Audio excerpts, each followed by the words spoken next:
Hiduplah Indonesia Raya, Indonesia Raya, merdeka, merdeka, tanahku negeriku yang ku cinta. Indonesia Raya, merdeka, merdeka, hiduplah Indonesia Raya.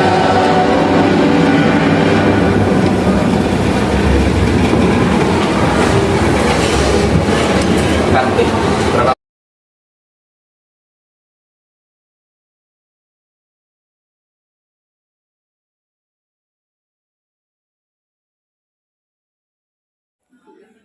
Oke, bismillahirrahmanirrahim. Assalamualaikum warahmatullahi wabarakatuh. Tabipun. Perkenalkan, nama saya Ferry Hidayat Saputra dari instansi SMA Negeri 1 Kalianda. Di sini saya akan memaparkan budaya positif tentang modul 1.4 aksi nyata, yang mana di sini menyebarkan pemahaman dan penerapan pengalaman. Oke, sebelum kita memulai materi, mungkin di sini kita akan ekspresi dulu ya, ibu-ibu bapak-bapak yang agar kita menyegarkan suasana agar tidak adanya rasa canggung di antara kita semua. Boleh untuk berdiri dulu ya bapak-bapak ibu-ibu ya. Oke, dulunya nanti ketika ada lagu Aram Samsam, nanti tepuk pahanya. Nanti kan ada kuli-kuli, nanti kita gulung-gulung tangannya ya.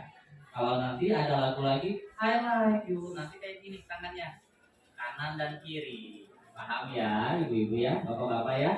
Oke, ayo Bu Vera, mohon bantu Bu Vera.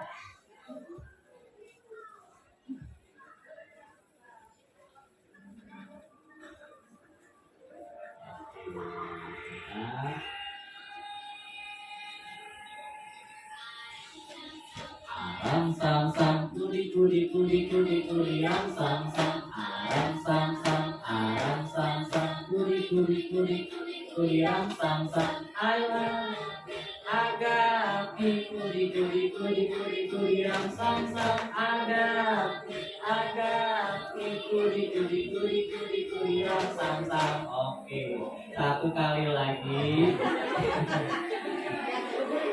Aram sam sam, kuli kuli kuli kuli kuli kuli ram sam sam. Aram sam sam, kuli kuli kuli kuli kuli ram sam sam. Agapi kuli kuli kuli kuli kuli ram sam sam. Agapi kuli kuli kuli kuli kuli ram sam sam. Oke, satu kali lagi. Sam sam kuli kuli kuli kuli kuli ram sam sam. Aram sam sam, kuli kuli kuli kuli kuli ram sam sam. Agapi kuli kuli kuli kuli kuli ram sam sam. Agapi kuli kuli kuli kuli kuli ram sam sam. Oke, tepuk tangan untuk kita semua. Oke, baik, di sini kita akan langsung saja ya, akan langsung masuk ke poin inti dari materinya. Selanjutnya itu materi dari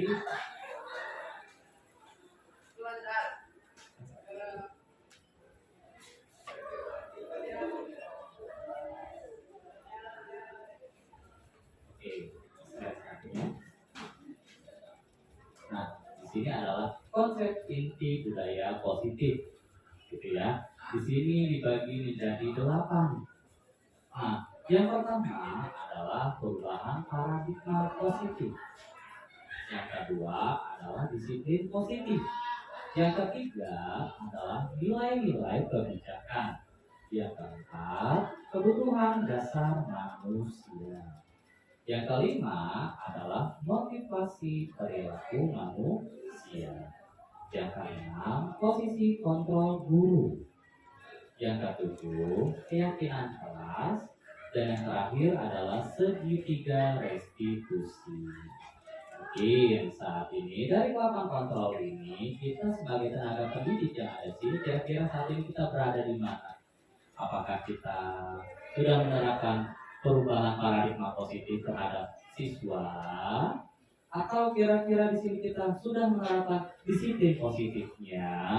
Atau nilai-nilai kebijakan juga sudah kita terapkan? Terus kebutuhan dasar manusianya sudah ada, motivasi, posisi kontrol, keyakinan, dan segitiga restitusi. Di sini kita bayangkan, kita berada di kelas. Kira-kira dari 8 item ini sudah berapa poinkah yang sudah kita terapkan terhadap peserta didik kita? Kira-kira ada berapa nih? Kira-kira di sini perubahan paradigma, disiplin positif, nilai kebijakan, kebutuhan dasar manusia, motivasi perilaku, posisi kontrol dan kreativitas. Adakah yang lebih dari 2? Atau hanya satu saja, yaitu disiplin positif? Kira-kira bagaimana? Masih ada? Oke, bicara boleh. Baik, terima kasih Pak Ferry atas kesempatannya. Kalau saya pribadi itu saya sudah mulai di bagian penggunaan paradigma yang positif dan juga di bagian keyakinan kelas, karena saya sudah membuat keyakinan kelas di kelas tempat saya bekerja seperti itu. Terima kasih Pak Ferry. Oke, gitu aplaus untuk Bu Vera. Oke, di sini tidak ada yang benar dan tidak ada yang salah ya. Kita di sini hanya sekedar merefleksikan diri kita. Kira-kira sudah sampai di manakah konsep inti budaya positif yang kita terapkan di dalam kelas dari ke-8 item ini? Sekali lagi, tidak ada yang benar dan tidak ada yang salah. Kita hanya sekedar merefleksikan diri saja. Sudah sampai di mana keyakinan kita berada di dalam. Oke, selanjutnya Bu Vera. Oke, di sini pembelajaran dengan paradigma baru. Yang mana di sini pembelajaran dengan paradigma baru merupakan pembelajaran yang dirancang berdasarkan prinsip belajar berdiferensiasi.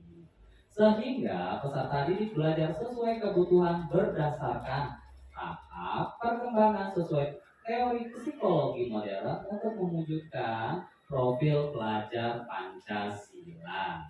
Di sini kira-kira ada berapa sih profil pelajar Pancasila? Ada yang mau menjawab? Ada berapa? Ada 6. Yang pertama kira-kira apa nih?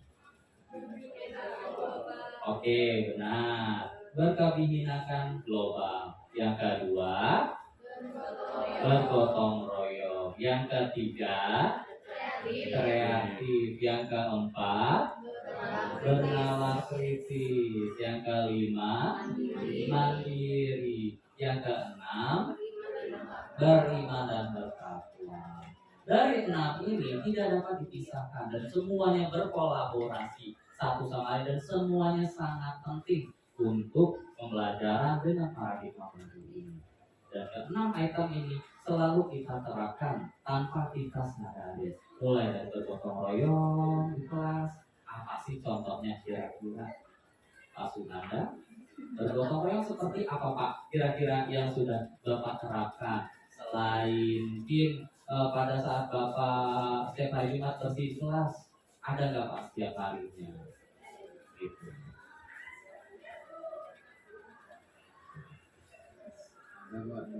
Siswa mengadakan tiket kelas bersama. Oke, sip. Oke, terima kasih Pak Suhanda. Tepuk tangan dulu untuk kita. Nah, terkadang tanpa kita sadari bergotong royong tidak harus kita kerja bakti bersama, itu tidak. Tanpa kita sadari di sini adanya suatu tiket kelas di dalam kelas itu tidak hanya untuk individu tapi suatu kelompok. Ya, kalau individu pasti capek juga ya bapak-bapak, ibu-ibu yang di sini ya. Dan mungkin itu terus pasti di sini kita akan menyusun daftar tiket. Tanpa kita sadari, kita sudah menanamkan sifat bergotong royong terhadap peserta didik kita. Seperti itu. Jelas ya bapak-bapak, ibu-ibu ya. Dan yang ketiga di sini ada yang namanya kreatif. Kreatif ini selalu kita lakukan di setiap pembelajaran kita. Pasti. Dan yang keempat, di sini ada bernalar kritis. Bernalar kritis tanpa kita sadari ketika kita meminta anak mengerjakan sesuatu atau pada saat kita memberikan materi, pasti di sini akan kita selipkan beberapa pembelajaran yang mana di sini potensinya untuk bernalar kritis. Dan setelah itu pasti tanpa kita sadari di sini kita mengajak siswa-siswi kita untuk secara mandiri, secara proaktif untuk belajar, baik itu secara individu ataupun secara berkelompok. Tanpa kita sadari dari keempat item ini selalu dan selalu. Jadi 4 item ini tidak bisa kita pisahkan. Dan yang terakhir di sini beriman bertakwa kepada Tuhan yang Maha Esa dan berakhlak mulia. Kira-kira ada nggak di contohnya? Mungkin pernah dilakukan atau seperti apa? Ada yang ingin memberi contoh di sini? Oke, Ibu boleh. Nggak apa-apa, silakan Ibu.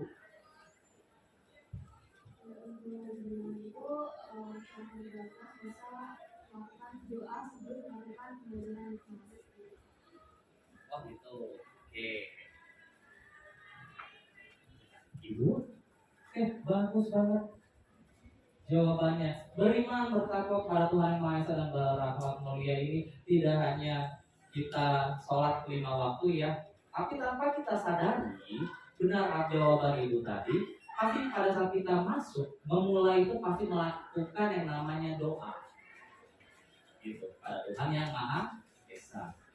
Dan juga di sini kan berakhlak mulia. Tanpa kita sadari, ketika siswa-siswi kita sebelum memasuki ke lingkungan sekolah, pasti mereka dengan santunnya di sini menyalimi kita. Ataupun pada saat bertemu sepapasan lewat dengan kita, pasti mereka Bapak, Ibu, sembari salinan. Tanpa kita sadari di sini sudah terdidik karakter berakhlak mulia pada siswa dan siswi kita. Jelas ya Bapak Ibu ya. Jadi ke-6 item ini sangat tidak bisa dipisahkan dan ini selalu kita lakukan di keseharian kita. Oke, next Ibu. Oke, di sini ada yang namanya miskonsepsi tentang teori kontrol. Nah, di gambar ini mungkin kita akan melihat nih dari 4 item gambar ini. Yang pertama gambar yang ini ada gambar apa nih kira-kira ibu-ibu bapak-bapak di sini? Ada tangan, terus di situ ada tali dan tiba-tiba ada orang yang digerakkan seperti boneka, ya. Nah, ini adalah ilusi guru mengontrol murid tanpa kita sadari. Seperti itu. Kira-kira apa sih dari gambaran ibu-ibu dan bapak-bapak di sini terhadap gambar ini yang mana kita sebagai tangan terus ada tali kita mengontrol siswa kita. Kira-kira kita seperti inilah kita saat ini. Yang mana kita mengontrol siswa didik kita mengontrol ya. Dan yang kedua di sini gambar yang ini ilusi bahwa kritik dan membuat rasa bersalah mampu menguatkan karakter. Di sini mungkin gambarnya agak ekstrim ya gambarnya. Yang mana mungkin di sini lebih tepatnya kayak kita memarahi ya. Gitu. Dan yang gambar yang ketiga di sini adalah ilusi bahwa orang dewasa berhak memaksa. Apakah semua itu benar? Apakah benar di sini ilusi bahwa orang dewasa berhak memaksa? Apakah iya? Kira-kira bagaimana responnya? Soalnya di sini ada jawaban nih, ilusi bahwa orang dewasa ini berhak memaksa nih. Berarti kita selaku pendidik kita berhak nih memaksa siswa-siswi kita. Apakah iya seperti itu? Ada yang bisa memberi saran, tanggapan? Bu Rina, boleh? Oke, terima kasih Bu Rina.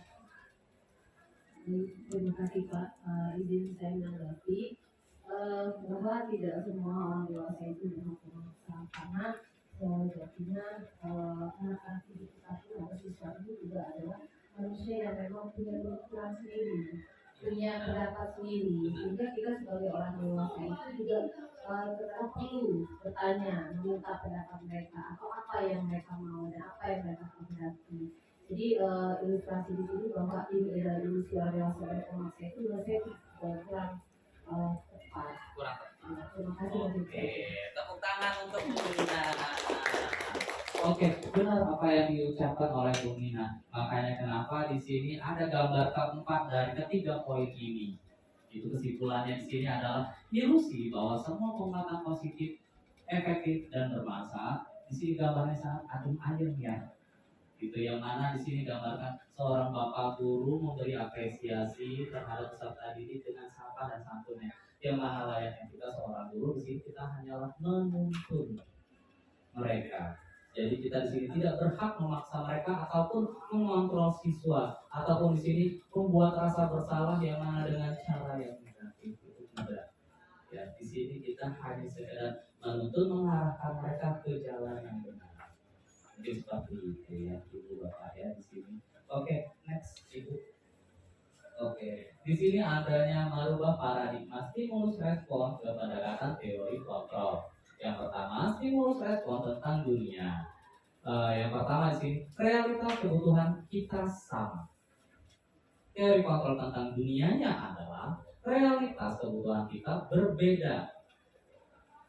Dan yang kedua, di sini stimulus respon tentang dunia, semua orang lihat hal yang sama. Tetapi pada kenyataannya adalah setiap orang memiliki gambaran yang berbeda. Dan yang ketiga di sini kita mencoba mengubah agar orang agar berpandangan sama dengan kita. Sedangkan realitanya adalah kita berusaha memahami pandangan orang lain tentang dunia. Berarti kita di sini akan yang namanya menghargai pandangan suatu pendapat. Dan di sini ada yang keempat, perilaku buruk dilihat sebagai suatu kesalahan, sedangkan kenyataannya adalah semua perilaku memiliki tujuannya. Jadi tidak ada yang namanya kita misal, maaf nih, kita melakukan suatu kesalahan pasti anak tersebut ada tujuannya. Bisa jadi anak itu membutuhkan suatu perhatian khusus dari kita. Kurangnya rasa kasih seperti itu kira-kira. Dan yang di sini yang kelima, orang lain bisa mengontrol saya atau peserta didik. Sedangkan realitanya adalah hanya Anda yang bisa mengontrol diri Anda, bukan orang lain. Seperti itu. Dan yang keenam di sini, saya bisa mengontrol orang lain. Apakah benar? Tentu tidak. Realitanya adalah Anda tidak bisa mengontrol orang lain. Selanjutnya di sini, pemaksaan Anda pada saat bujukan gagal. Sedangkan realitanya, kolaborasi dan konsensus menciptakan pilihan-pilihan baru. Dan yang terakhir adalah model berpikir menang atau kalah. Sedangkan di sini model berpikir adalah menang, menang, dan menang. Pasti itu tujuannya. Slide selanjutnya, Bu Vera. Disiplin positif. Di sini adanya disiplin berasal dari kata disiplina. Artinya adalah belajar. Disiplin mengacu pada disiplin diri yang memiliki tanggung jawab terhadap apa yang dilakukan berdasarkan nilai-nilai yang diyakini. Disiplin positif merupakan salah satu cara penerapan disiplin yang bertujuan untuk menumbuhkan kesadaran serta memberdayakan peserta didik tanpa imbalan, penghargaan atau reward, ancaman ataupun hukuman.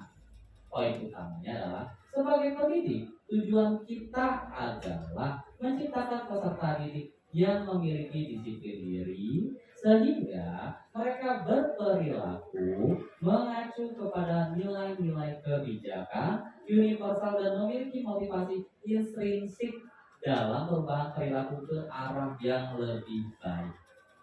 Kira-kira apakah kita sepakat? Apakah kita sepakat Bapak Ibu di sini? Oke, kalau memang kita sepakat, lanjut Bu Vera. Nah, di sini baru ada yang namanya nilai-nilai kebijakan.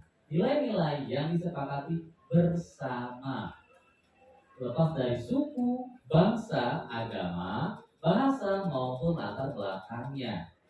Contoh nilai kebijakan institusi atau organisasi.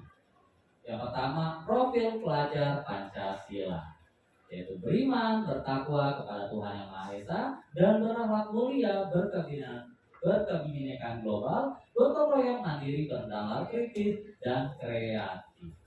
Yang kedua, dari BO Premier Program atau PYP adalah toleransi, rasa hormat, integritas, mandiri, menghargai, antusias, empati, keingintahuan, kreativitas, kerjasama, percaya diri, dan komitmen. Sedangkan dari 9 pilar karakter Indonesia atau Heritage Foundation atau IHF adalah cinta Tuhan dan segenap ciptaannya, kemandirian dan tanggung jawab, kejujuran atau yang biasa disebut adalah amanah, diplomatis, hormat, dan santun dermawan, suka menolong dan gotong royong, percaya diri, kreatif, bekerja keras, kepemimpinan, keadilan, baik dan rendah hati, toleransi, kedamaian, dan kesatuan. Selanjutnya, nah di sini kebutuhan dasar manusia. Kebutuhan dasar manusia adalah segala sesuatu yang dibutuhkan oleh manusia untuk mempertahankan keseimbangan kondisi psikologis dan fisiologis yang bertujuan untuk mempertahankan kehidupan dan kesehatan. Slide selanjutnya di sini adalah 5 kebutuhan dasar manusia. Oke, mungkin di sini udah ada semua ya, kita ice breaking dulu, mungkin boleh ini ya.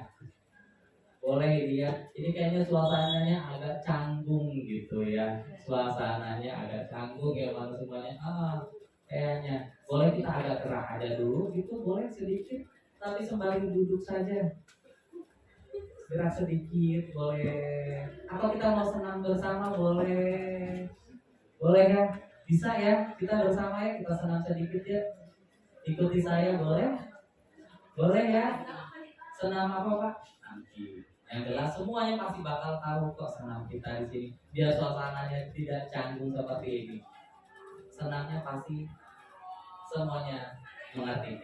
Mulai dari kepala, pundak, lutut, kaki, lutut, kaki. Oke. Tahu ya semuanya ya. Biar kita refresh dulu sejenak semuanya. Mungkin kayaknya aduh itu suratnya kebanyakan Pak Ferry gitu. Kayaknya ya kondusif banget. Boleh ya kita penyegarannya? Bisa 3 kali gerakan saja kok gitu. Oke, berdiri boleh? Oke, kita berdiri dulu ya. Bapak Kevin mohon. Oke, kita berdiri dulu ya. Siap. Kita 3 kali gerakan ya. Oke, bisa kita mulai? Bisa, oke. Kepala, pundak, lutut, kaki, lutut, kaki. 1 kali lagi. Kepala, pundak, lutut, kaki, lutut, kaki. Dari belum. Nah, oke, terima kasih. Oke, mudah-mudahan sekarang enggak Pak Ferry, cuma capek Pak Ferry. Oke, di sini ada 5 kebutuhan dasar manusia menurut Dr. William Glasser. Yang pertama adalah penguasaan.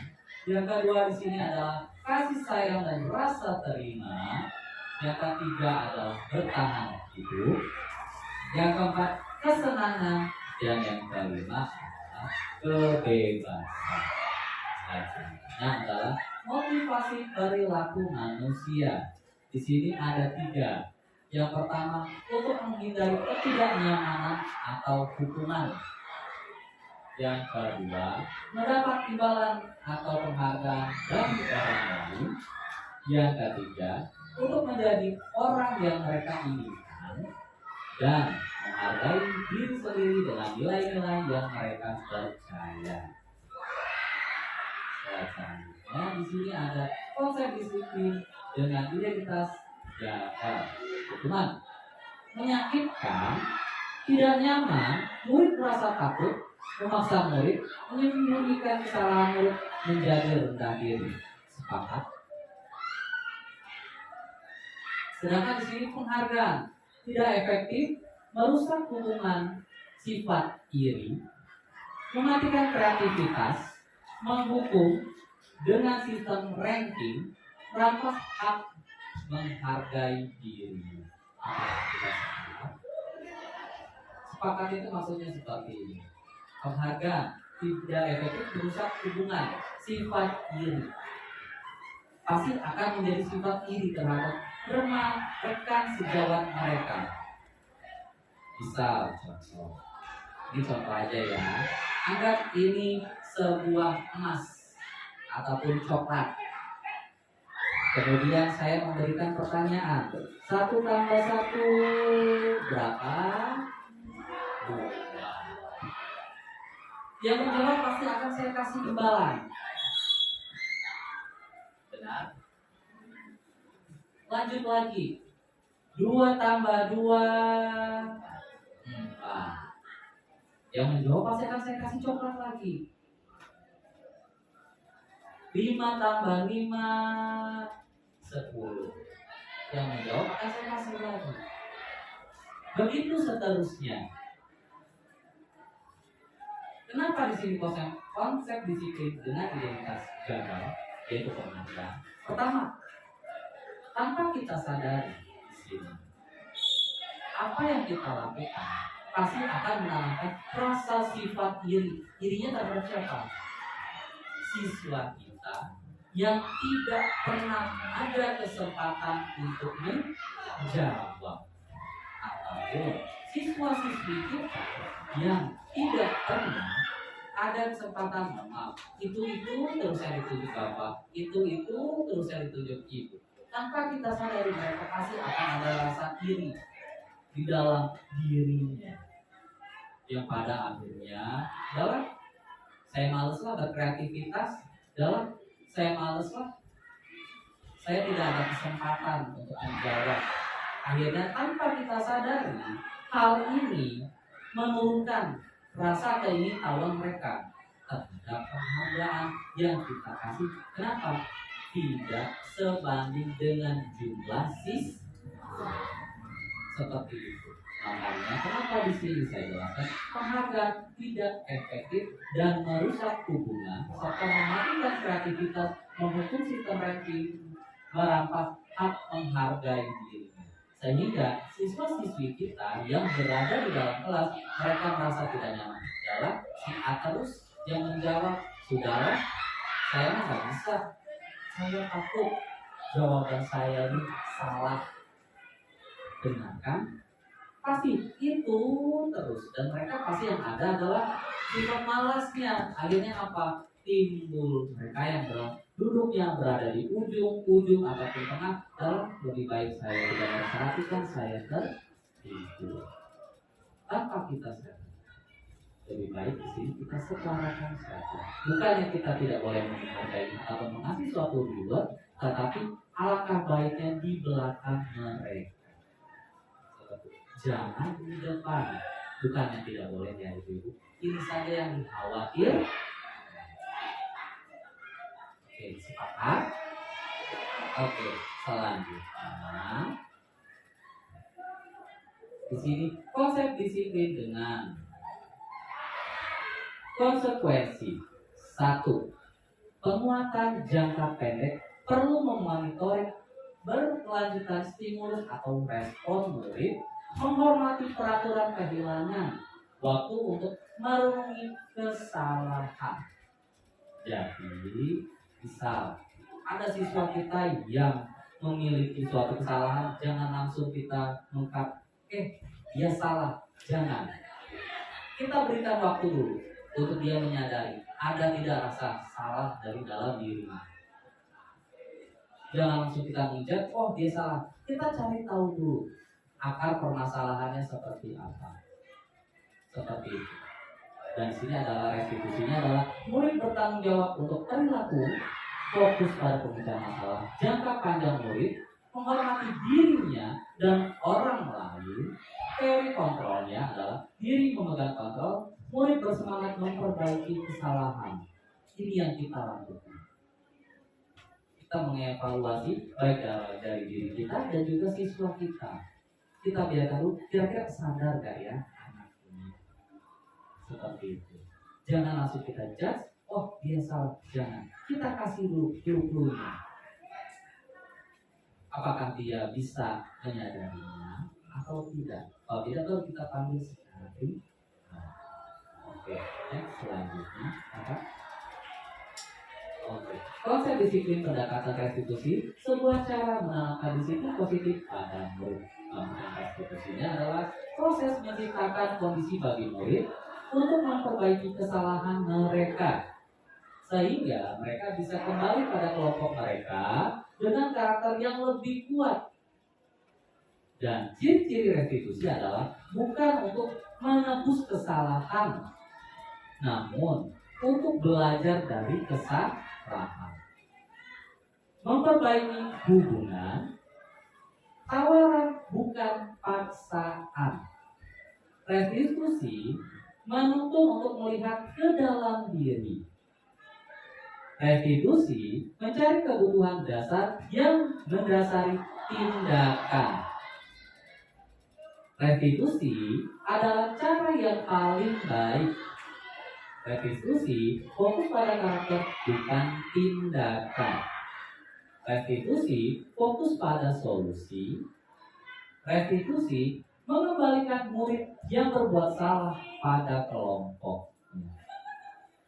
Sepakat? Kalau tidak sepakat, kita ke slide selanjutnya. Perbedaan. Contoh kasus siswa sering tidak mengerjakan PR. Sering kita dengar? Pernah? Oke. Mungkin ini selalu menjadi pengalaman kita pribadi ya. Jangan siswa sering tidak mengerjakan PR atau mengerjakannya berada di sekolah. Hukumannya di sini adalah guru menghukum siswa tersebut hormat bendera selama 10 menit dan guru marah kepada sang murid. Itu yang pastinya sering kita lakukan. Dan yang kedua di sini konsekuensinya adalah guru memberikan konsekuensi untuk mengerjakan PR-nya saat istirahat atau dikerjakan sebanyak 3 kali lipat. Guru tegas dan siswa menghormati peraturan. Restitusinya adalah guru menanyakan keyakinan kelas dirinya dan membantu siswa menyelesaikan masalahnya. Guru terbuka dan siswa menghormati dirinya dan orang lain. Dan itu yang harusnya kita lakukan.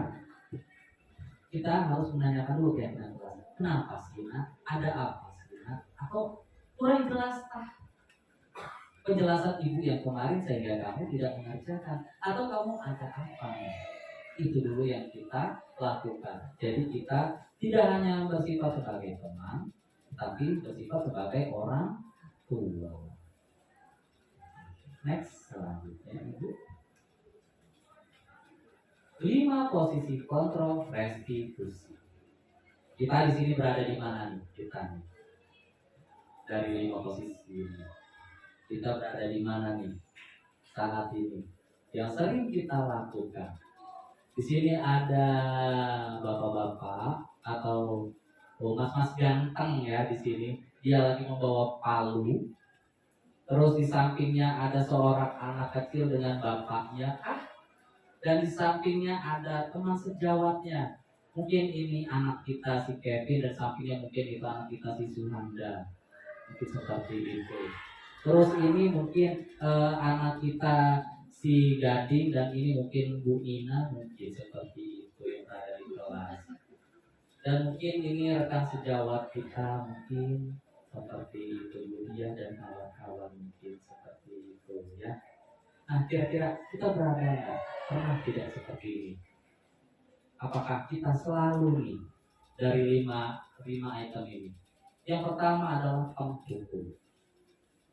Pasti tanpa kita sadari kita pernah menghukum.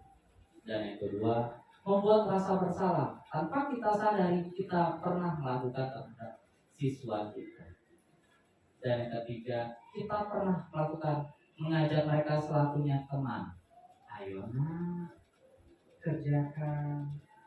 Ayo nak, bantu ibu, bantu bapak. Seperti itu kan?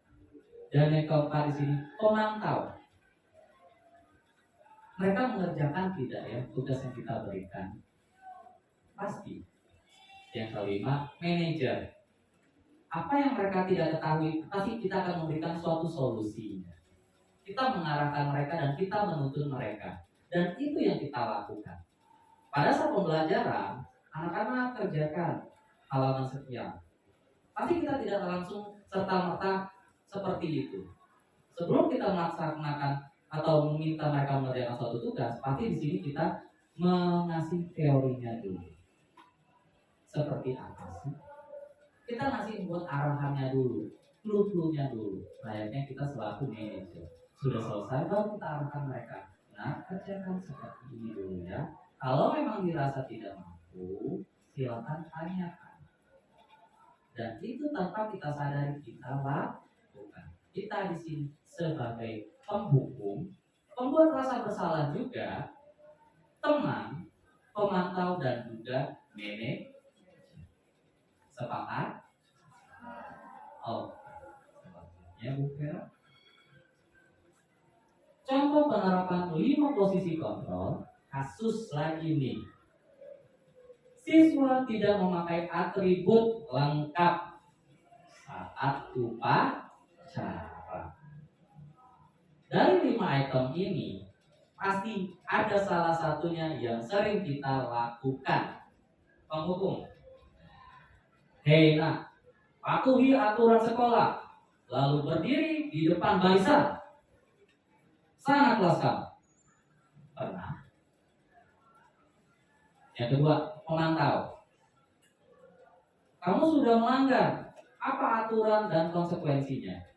Tadi ibu lihat dari kejauhan atau bapak lihat dari kejauhan. Kamu tidak berdiri di kelas yang seharusnya. Kamu berada di Merdeka 3, kamu berada di Merdeka 2. Ibu melihat, bapak melihat. Emang bapak di mana? Bapak ada di kelas 12. Bapak melihat dari sana dari kejauhan. Kamu tidak berdiri sesuai kelas kamu. Pernah kan kita seperti itu? Dan yang ketiga, kita selaku teman, kita menggiring dari kelas. Ayolah yang tertib, buat bu guru bangga. Kalimat ini tidak apa-apa kamu. Kali ini tidak apa-apa kamu salah. Kita mendatangin layaknya teman. Nah kamu salah, bukan sini tempat kamu nak. Yuk sini. Mengajaknya sebagai teman. Yang keempat, membuat rasa bersalah. Berapa kali Pak Guru harus memberitahu kamu? Pak Guru kecewa sama kamu. Pernah? Pasti kita di sini pernah. Dan yang kelima, apakah kamu tahu kesalahanmu? Kira-kira bagaimana kamu akan memperbaiki kesalahan ini? Berarti di sini kita mencari solusi. Tanpa kita sadari, kelima item ini kita lakukan. Terkadang kita menjadi seorang penghukum, terkadang kita menjadi seorang pemantau, terkadang kita menjadi seorang teman, terkadang kita menjadi seorang pembuat rasa bersalah. Yang kelima adalah manajer. Sepakat? Oke, selanjutnya Bu Vera. Oke, keyakinan kelas. Mengapa keyakinan kelas? Mengapa tidak peraturan kelas saja? Di sini ada suatu perbedaan. Mengapa kita memiliki peraturan tentang penggunaan helm pada saat mengendarai kendaraan roda 2? Dan mengapa kita memiliki peraturan tentang penggunaan masker dan mencuci tangan setiap saat? Dari kedua item ini. Kenapa? Di sini adalah suatu stimulus responnya. Mengapa keyakinan kelas? Mengapa tidak peraturan kelas? Stimulusnya adalah mengapa kita memiliki peraturan tentang penggunaan helm pada saat mengendarai kendaraan bermotor? Kenapa? Padahal kita mengendarai motor tidak memakai helm tidak apa-apa, benar.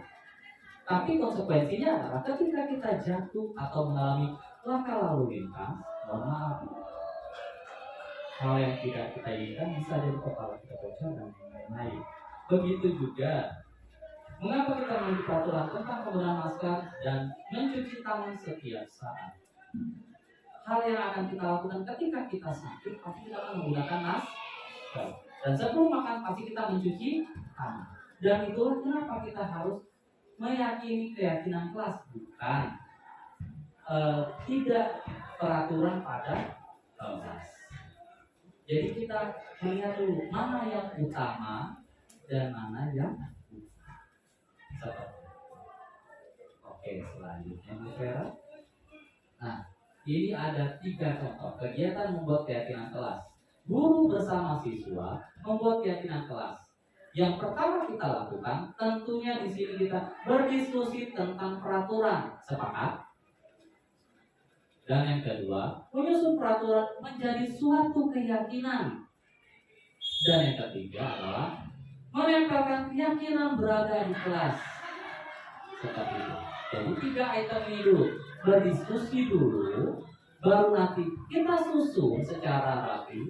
Sudah selesai kita menyusun semuanya dan berdiskusi, baru kita terapkan. Sepakat? Next slide selanjutnya, Bu Vera. Oke, bagaimana pembentukan keyakinan kelas? Di sini lebih kurang ada 7. Yang pertama, lebih abstrak daripada peraturan. Yang kedua, sedikit saja biar mudah diingat. Yang ketiga, berupa pernyataan universal. Yang keempat, dapat diterapkan di kelas. Yang kelima, bersedia meninjau kembali keyakinan kelas dari waktu ke waktu. Yang keenam, dibuat dalam bentuk positif. Yang ketujuh, semua warga kelas hendaknya ikut berkontribusi dalam pembuatan keyakinan. Dan yang terakhir, ini poin utamanya. Poin utamanya adalah segitiga restitusi. Dari kesimpulannya, yaitu menstabilkan identitas. Yang pertama, kita semua akan melakukan hal terbaik yang bisa kita lakukan. Yang kedua, validasi tindakan yang salah. Semua perilaku memiliki alasan. Yang ketiga, menanyakan keyakinan kelas. Kita semua memiliki motivasi internal. Selanjutnya, mungkin ini saja yang akan saya terangkan, dan ini saja presentasi dari saya. Sekali lagi di sini saya bukannya menggurui, tapi di sini kita hanya berbagi pengalaman. Ambil yang positif, buang yang negatif. Saya ucapkan terima kasih atas ketersediaan Bapak-Bapak dan Ibu-Ibu atas partisipasinya dalam 45 menit ini. Sekali lagi, sebelum penutup, mungkin boleh kita berdiri dulu, kita relaksasi dulu. Kita relaksasi dulu ya Ibu-Ibu, Bapak-Bapak. Oke. Kita penyegaran dulu ya. Tarik nafas, hembuskan. Tarik nafas, hembuskan. Oke, silakan duduk kembali. Terima kasih Ibu-Ibu, Bapak-Bapak. Sekian dari saya Ferry dan Saputra. Saya pamit undur diri. Saya ucapkan terima kasih sekali lagi. Sekali lagi di sini saya tekankan, saya bukannya menggurui, tapi kita di sini berbagi pengalaman dan berbagi ilmu. Ambil yang positif, buang yang negatif. Terima kasih. Wassalamualaikum warahmatullahi wabarakatuh. Berapa menit?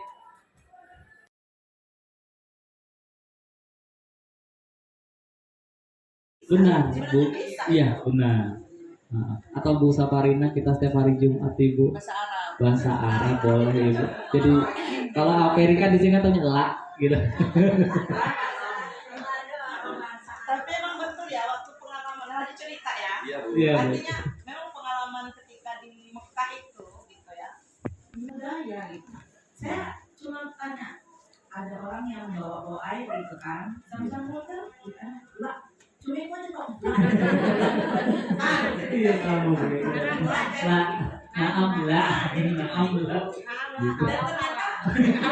Dan ternyata karena sebagian ya kebanyakan kita ini muslim gitu ya, sebenarnya perlu juga itu bagus juga gitu. Selama ini kan identiknya kalau agama Ali itu identik dengan sekolah-sekolah pondok kan gitu ya. Benar. Seolah-olah itu kalau nggak pondok itu kayaknya nggak sah kalau agama itu justru kalau menurut saya justru jadi nilai lebih Iya, kita. terus kita terus ya.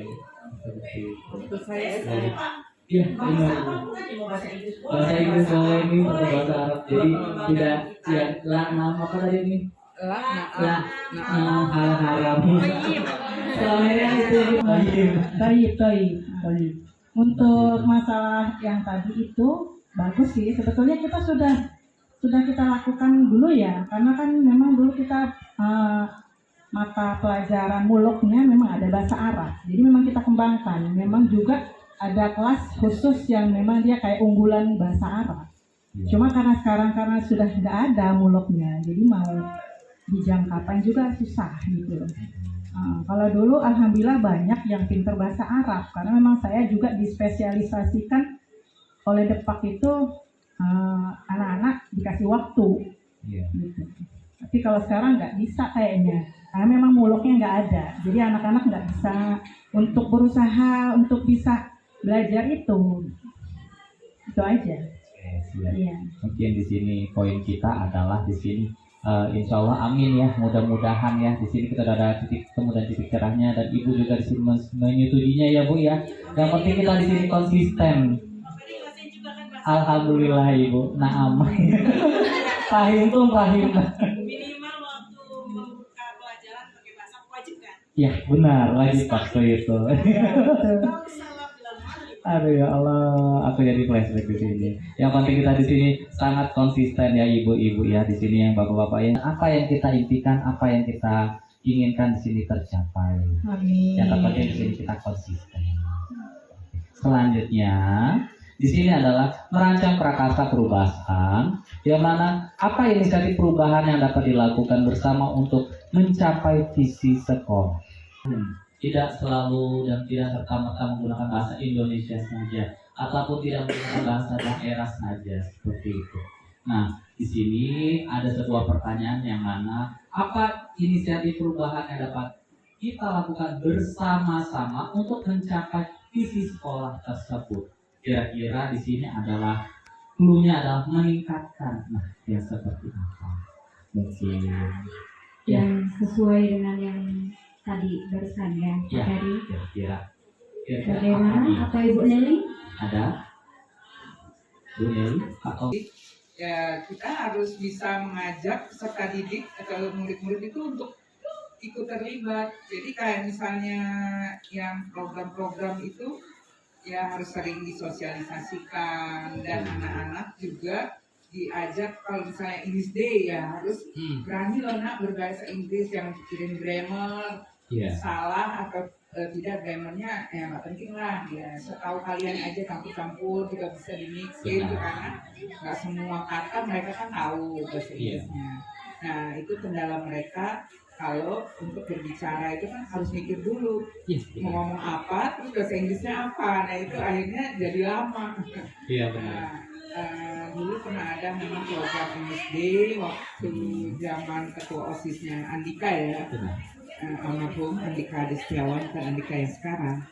Nah cuma ya alhamdulillah waktu itu anak-anaknya juga, dan Dika itu Aktif. ya aktif dan suka ngajak teman-temannya, adik-adiknya itu untuk berbicara, jadinya semuanya bersemangat gitu untuk ngomong bahasa Inggris. Ya Iya. senang banget sih waktu itu mah. Terus sudah dia nggak jadi ke kos lagi, oh kok jadi Sudah menurun ya menurun. Miss ya. Jadi tidak hanya teori tapi aksi juga gitu ya Miss ya. Iya, jadi anak-anak pun apalagi yang ada organisasi, yang aktif di organisasi itu juga kita ajak terus, kita dorong terus, kita dukung lagi. Oke, baik. Terima Berarti kasih. ini Pak, berarti kesimpulannya itu buta apa namanya? Ada guru penggerak itu kan tadi bergerak, Bergerak, menggerak. Nah berarti kalau seperti yang disampaikan oleh Miss tadi, ketika seseorang yang menjadi inspiratornya sudah tidak ada, terus jadi menurun kan gitu kan? Ya. Artinya kan perlu sosok yang menggerakkan di situ. Nah ini apa sih yang bisa kita bahas dari situ? Berarti tim yang menggerakkan.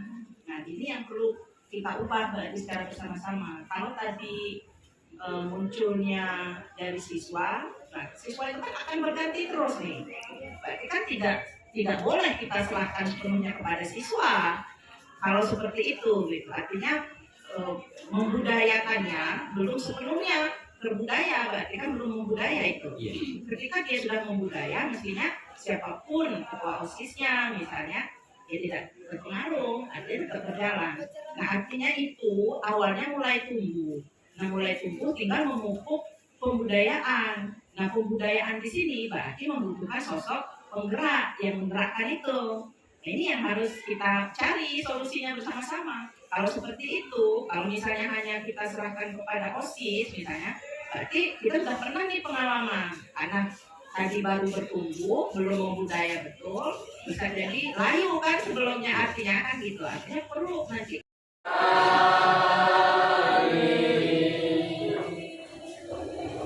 Anza tidak terima pekerjaannya selalu dicontek oleh temannya. Ia marah dan tidak dapat menahan emosinya.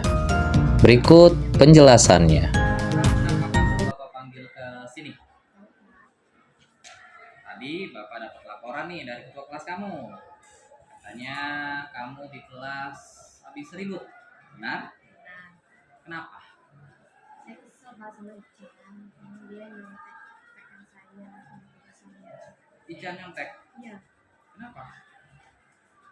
dia nyontek kayak nggak tahu Kak, mungkin dia belum selesai sama tugasnya. Jadi dia itu tugasnya belum selesai. Jadi akhirnya dia nyontek gitu.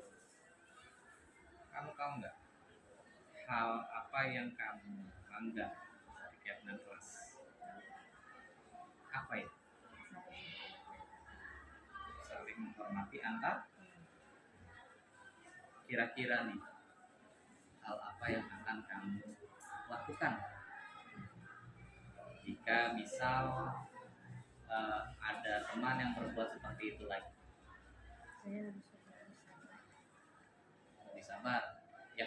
Nah terus apa lagi nih yang akan kamu lakukan selain lebih sabar? Saya nggak akan marah lagi suka, mungkin saya akan menghargai saya. Lalu saya akan memberitahu kepada Ican kalau sebenarnya nyontek itu nggak baik Kak. Terus bisa juga buat langsung lapor ke guru. Oke, jadi itu poin pertamanya. Jadi segala sesuatu itu jangan langsung mementingkan ego ataupun emosional. Harusnya sekarang ini kita lebih bisa menahan. Jangan langsung kalian berantem, ataupun kayak tadi Bapak dapat laporan kamu mendobrak meja. Jangan. Kenapa? Yang dikhawatirkan terjadi hal-hal yang tidak diinginkan. Lain kali kalau memang ada kawan sejawat kamu yang melakukan hal tersebut, kamu sabar dulu nih, kamu tahan emosional kamu. Kalau memang dia sudah berlebihan, di situ kan ada guru. Kalaupun dia tidak ada guru, kamu keluar izin sebentar, laporkan ke guru BK. Ataupun kalau misalkan nih kamu tidak mau ke guru BK, kamu laporkan ke guru yang bersangkutan atau ya. Jangan seperti lagi, jangan sampai di kelas kamu akhirnya membuat pula ataupun ribut, walaupun sejatinya di sini bukan kesalahan murni, kesalahan Jadi kamu sudah sampai kelas, kalian berdamai, kamu minta maaf dan dia juga wajib minta maaf sama kamu. Lapor ke wali kelas ataupun guru yang bersangkutan. Ya, jangan lagi kayak gitu. Di sini Bapak hanya sebagai pengingat. Oke, kami ya. Balik lagi kelas. Siap.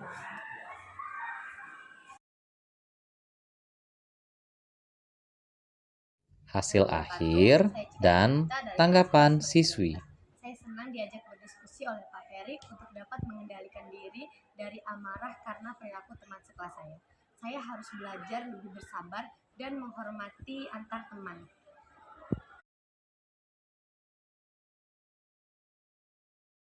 Kasus kedua.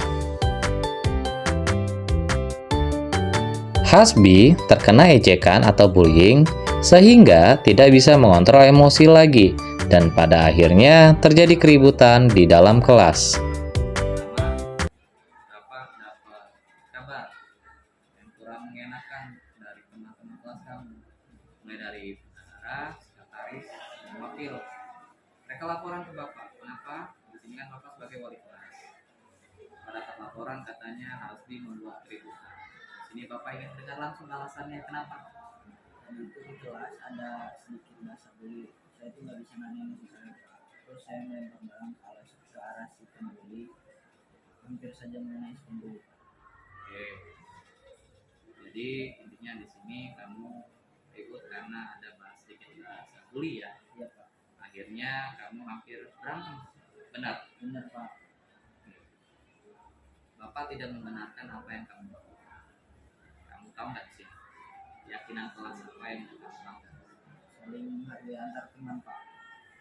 Kita kamu paham kita ini di sini ini harus menghargai antar teman. Dan juga di sini yang mana jangan langsung menahan emosional. Kira-kira apa yang akan kamu lakukan? Saya bakal melapor ke guru PK, wali kelas atau guru mata pelajaran yang sedang mengajar Pak, karena harus itu kamu paham nih, itu yang Bapak sayangkan. Di sini kan kamu sebagai ketua kelas, coba usahakan jangan sesekali kamu mementingkan emosional dulu gitu. Jangan apa-apa langsung ringan tangan, dikit-dikit lempar, jangan, itu tidak benar kan. Yang mana kan sini kan keyakinan kelas kita harus menghargai antar teman. Apapun itu, walaupun di sini kan tidak 100% benar, ada sisi salahnya juga. Wajib, setidaknya kamu laporan dulu ke saya bisa. Kalaupun tidak ada saya, kamu bisa ke guru yang lain, ataupun bisa panggil guru PK, panggil mereka. Bu, Pak, maaf, ini saya sedang ini ada sedikit bahasa dari kawan saya nih, misal si A atau si B. Gimana ya Bu ya, anak ini sering Bu, Pak mencelutuk ada sedikit bahasa yang kurang enak. Jangan, yang Bapak sayangkan kalau misalnya kamu lempar sesuatu kena kepala atau sampai bocor kan, jangan ya. Yang jelas ini jangan kamu lagi, kamu minta maaf sama dia juga nanti akan Bapak panggil ke sini. Agar apa? Agar kalian bisa berdamai. Jelas ya. Sini Bapak hanya sebagai penengah, silakan kamu kelas. Tapi sebelum itu tolong panggilkan dia ke sini biar kalian bisa paham? Dan ya, silakan Bu. Ya.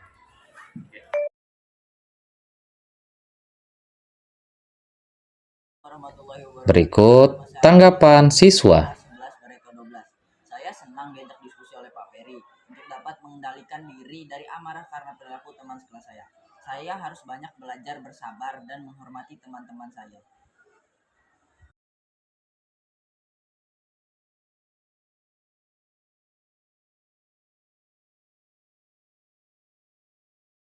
Assalamualaikum warahmatullahi wabarakatuh. Saya Melia Pernamasari, guru BK SMA 1 Kalianda. Saya teman sejawatnya Bapak Ferry. Untuk pembelajaran yang dilakukan beliau sudah sesuai dengan filosofi Ki Hajar Dewantara, yaitu aktif, kolaboratif, inovatif, dan mandiri. Cukup sekian, terima kasih. Wassalamualaikum warahmatullahi wabarakatuh. Assalamualaikum warahmatullahi wabarakatuh. Perkenalkan, nama saya Yudi Noviantoro Diuga. Saya guru mapel sosiologi dari SMA 1 Kalianda. Saya merupakan teman sejawat dari Bapak Ferry CGP Angkatan 11, di mana pada pembelajaran Pak Ferry, pembelajaran yang dilakukan beliau sudah sesuai dengan filosofi Ki Hajar Dewantoro, yaitu aktif, kolaboratif, inovatif, dan mandiri. Sekian, wassalamualaikum warahmatullahi wabarakatuh. Warahmatullahi wabarakatuh. Saya Tommy, salah satu guru SMA Negeri 1 Kalianda yang pada minggu lalu mengikuti sosialisasi terkait dengan budaya positif. Ada beberapa hal yang saya dapatkan terkait dengan sosialisasi kemarin. Yang pertama adalah pengetahuan tentang disiplin positif, tentu saja.